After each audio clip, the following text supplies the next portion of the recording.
perbaikan tata kelolanya. Jadi terhadap pengawasan pengendalian ini ada dituangkan dalam Permenprin nomor 25 tahun 2001 tentang pedoman dan tata cara pengawasan pengendalian industri.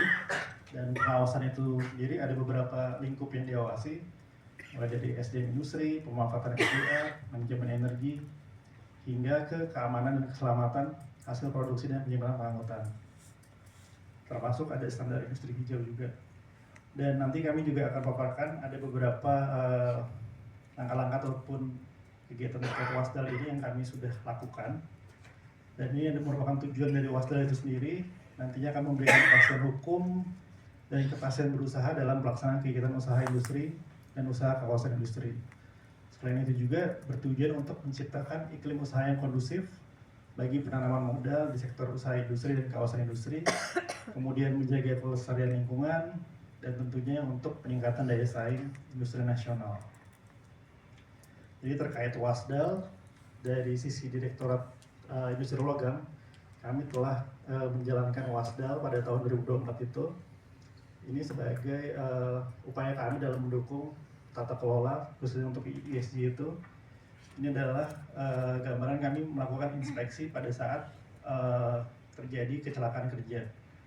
Jadi memang kalau untuk smelter itu ceritanya itu tidak hanya perindustrian juga, kita juga koordinasi dengan Kementerian Tenaga karena mereka kan memiliki namanya SNK3, Sertifikat Manajemen K3. Jadi dari tahun 2024 kami mencatat ada beberapa insiden dan kami sudah melakukan tim Kemenprin, tidak hanya dari Direktorat Industri Logam, tapi dari Direktorat KPI juga, terus dari balai-balai juga.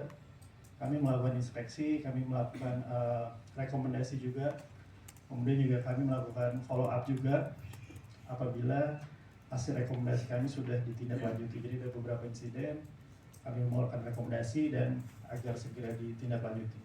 Mungkin misalnya seperti contohnya perbaikan dari SOP itu sendiri, kemudian juga terkait komunikasi perlu ada SOP yang jelas, standarisasi dengan penggunaan bahasa Indonesia, karena memang smelter itu sendiri mayoritas menggunakan bahasa Mandarin, termasuk di sistemnya. Jadi yang paling susah memang mengubah di sistemnya. Kalau untuk SOP mungkin bisa ditindaklanjuti secara langsung, tapi ketika operatornya menggunakan mesin-mesin dari China pun juga mereka harus belajar memahami untuk penggunaannya.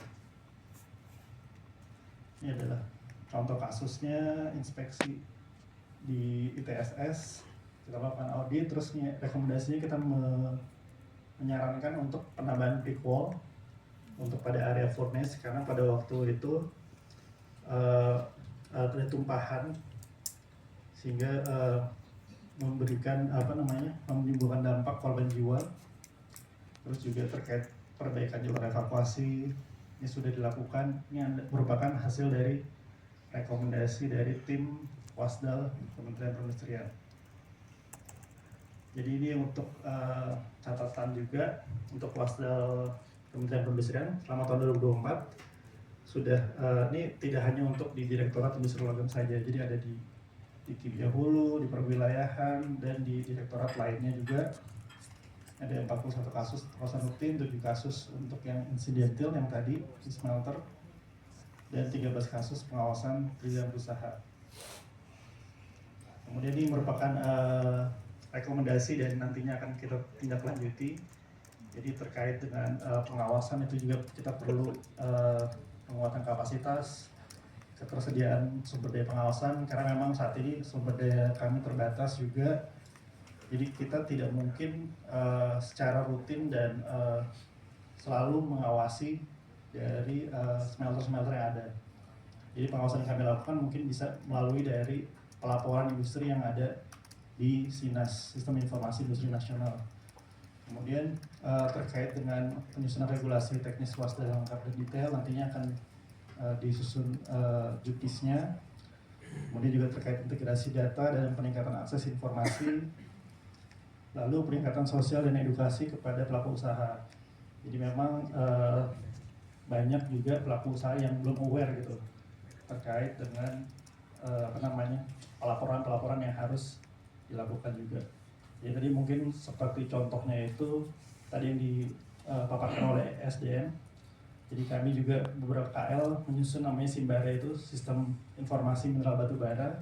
Nah, salah satunya itu Kemenprin berperan juga untuk pengawasan untuk smelter nikel yang standalone.